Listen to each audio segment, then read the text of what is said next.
Unemployment, which stands at about 35% in our country, continues to be a big challenge, and the situation may be about to get worse. The Manufacturers Association of Nigeria, MAN, has urged the federal and state governments to help businesses cope with the country's erratic power supply and rising diesel prices. According to the chairman of the Kwara and Kogi state branches, Bioku Rahmon, there's an urgent need to save players and investors from the looming unemployment and mass closure of companies due to rising costs of diesel and poor power supply. Wale, we've been there before. Yeah. So the thing is back again. I think it's embarrassing, to say the least, because at the time it was COVID-19 and we were all saying, okay, because of COVID-19. But things are getting worse every day. Importers who are looking for about $400,000 cannot get not even $2,000 to import their, materials. And in terms of raw materials, in terms of spare parts, we are dependent on imported goods. We do manufacture. We are not a well-known manufacturing environment. So it's how we are going to get out of this. Already we are having problem. Inflation, is getting to the rooftop, and the fact is that there's no way we can continue with this. That people will not lose their jobs. When you look at the cost of diesel, it's also going to affect the quality of production. People will no longer put their best. And you are going to end up producing substandard goods because people want to cut corner in order to meet up with cost of production. Yeah. So the quantity, the quality will be affected. And I don't see us coming up with something that we can say, okay, there's a way out, So I think everybody is worried about the floundering fortunes of the Nigerian economy. And I think what the Manufacturing Association of Nigeria has said is a cause for worry for all of us. Yeah. Yeah. Jide, there are three major things to do now if we are to get out of this quagmire. One is electricity, two is more electricity, three is much more electricity. I know that one huge employer of labor will be the textile industries. Because of electricity, over 400 of them are down in our country. Yes. Textile companies, their warehouses have now been turned over to churches. Oh, yes. Churches have simply reaped from the misfortune of these big textile companies. Textile companies used to have communities of their own. Yeah. When you go to Kaduna, you see Kakuri and Makira. I hear Kaduna has a motley crowd of yes, they had yes. Even Oshomole was a product of them. Okay, yeah. We worked with Arewa Textile back in those days. We had the UNTL, we had Kaduna Textile, KTL, which at a point was now bought by some Indians, and then we had Arewa Textile.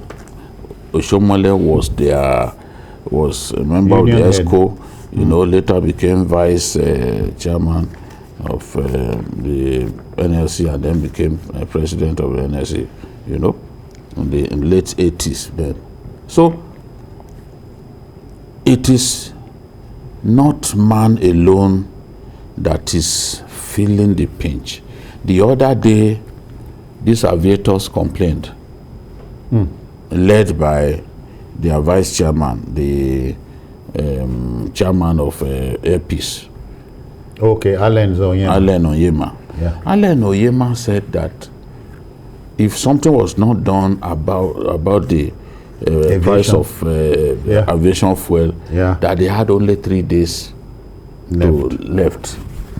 And he painted a gory picture, a situation in which you feel, you put 7,000 liters of aviation fuel in an airplane going to Kano. And that particular cost of operation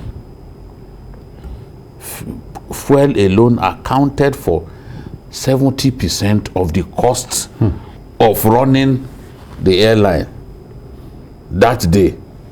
Of course, we know that a lot of the things that even the wages of pilots and denominated in dollars, the spares dollars, the C check that they do dollars, and is a very expensive sector. Suddenly, they moved from buying aviation fuel at only about 250 per liter to 700 per liter, all within a few days. So they were worried, and they said, look, give us the license to bring this product in by ourselves, because they felt that there were some fat cats at NNPC who are making life unbearable for them. I know for a fact that flour mills stopped depending on public electricity supply for a long time. But whether flour mills, given the fact that diesel prices have now gone beyond 600 naira per liter, can continue the way to not depend on it, because that was their own decision in response to erratic power supply. But this has gone beyond what anybody can deal with. We are yet to recover from COVID-19 induced stress in the economy. Now we are facing this big problem of this big energy crisis. We cannot generate enough, we cannot transmit enough, we cannot distribute enough. The whole electricity value chain is in crisis. Maybe this, not even maybe, we will have dealt with this problem better if we had refineries that are functional. Because if your refineries were functional, at least you'll be able to refine Jet A1 aviation fuel. The Warri refinery was in charge of producing Jet A1. Yeah. So now, a situation in which your refineries are not working, you are now dependent on imported aviation fuel, with the landing cost already pushed up by the crisis in Ukraine. People are in trouble. So how government can help these people, I really don't know. We are going to face a situation where more and more companies will relocate from Nigeria. The other day, someone told me that even Nestle was considering relocating. So how much longer? Wale, we just talked about textile industries. There used to be a big textile factory in Lagos here. Even in remote Ekiti State, Ado Ekiti Textile. There was textile factory there. Okay. Say a particular textile factory. Dangote used to own the 4th largest textile company in our country. One day I saw him and I asked him, I said, why did you shut down your textile company, Dangote Textile? He looked at me like I was a mad person. What did it send you? He said, the biggest smugglers are friends of the people in government. And they were making life unbearable for us who was going to buy our products. So he just went into producing food. If each textile factory engaged about 5,000 staff strength, so multiply 5,000 by 400. Families. By extension, families. It's because in the 80s, we even go to Ilorin, you see, Tet and Lai, you see Jepa Paper Mill. Yes. They had an estate they call Juju Hill, beautiful way with Indians. People coming from India, from everywhere. You see Fujiro in Jeba. They had what they called life camp. It was like you were in Europe.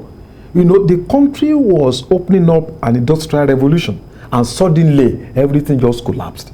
This is deliberate? It's a SAP. It's SAP that structural adjustment program that destroyed the economy. The devaluation. And then we unfortunately have people, successive leaders, that don't have a solution, a new vision that can bring back our lost heritage.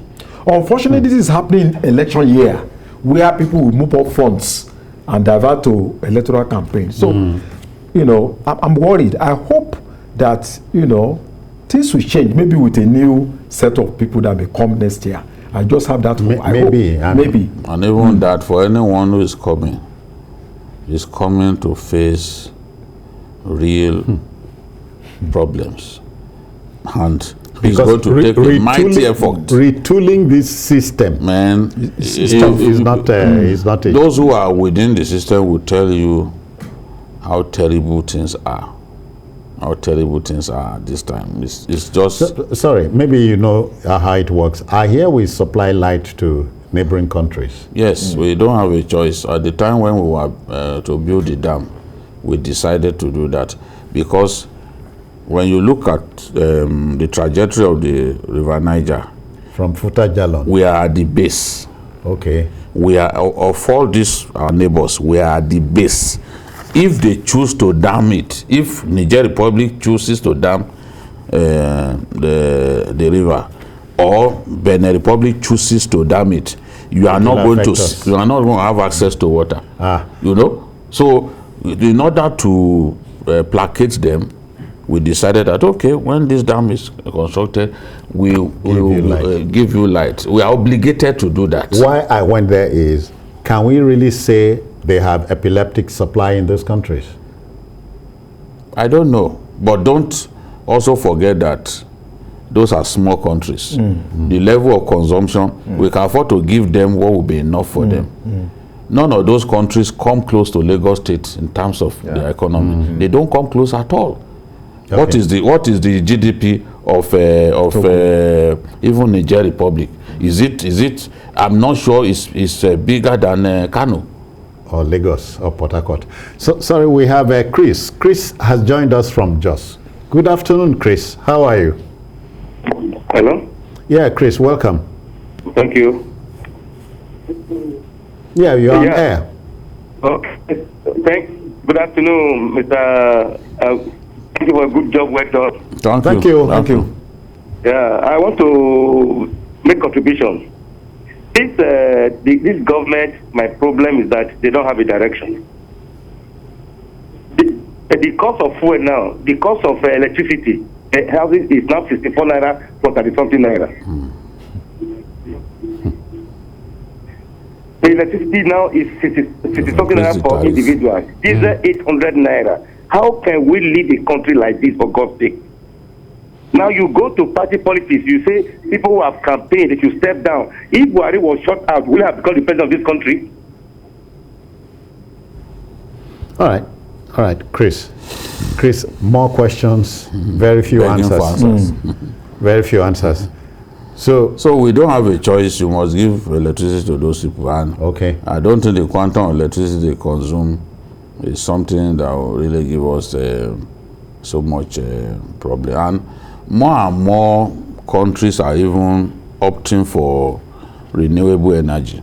Because renewable energy will help you deal with electricity supply for small areas.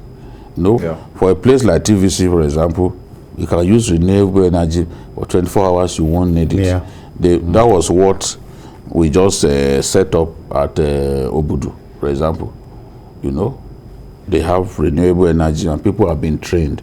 Universities in Nigeria now, they have renewable energy. Government decided to put solar infrastructure in all of those places, solar panels and all. And students have been trained to manage it by themselves.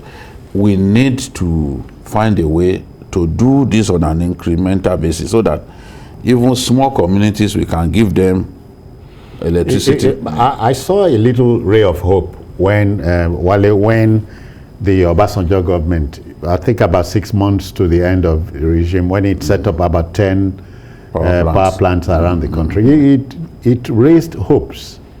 There will be many interventions that will give you hope. You see a lot of media hype and all sort of things, but at the end of the day, in terms of practical results, we are not seeing anything. Because renewable energy he is talking about, Lagos State Secretariat generates actually its Lagos electricity. will have been able to, if they had been able to deregulate the market. You know, the first government here, you know, wanted to, you know, bring people back. Had a running battle. The government was frustrated by the then federal government. So now the same initiative years back is now what we are going back. While electricity was on the exclusive list. There's nothing they could have done. Once you generate, when you are talking about public interest, once you generate above 50 megawatts, you must feed it to the national grid. All of the, even Akwa Ibom too, built a fantastic power plant. 101 megawatts. You feed it to the You may not even, in fact, your own neighbors may have more light than you. I hear when they empty it into the national grid, almost nothing comes to back. So that's the thing. It's the same thing in Kwara. Kwara, Bukola Saraki inherited an abandoned IPP project, completed it, you know. But once you generate, you know, and empty. Yeah, once you generate above 50, that's what the law says. You then feed into the national grid, where they then decide how to share. Yeah. So well, again, government, you are father to so many children. You know how to distribute what we have. Please, we need power and more power.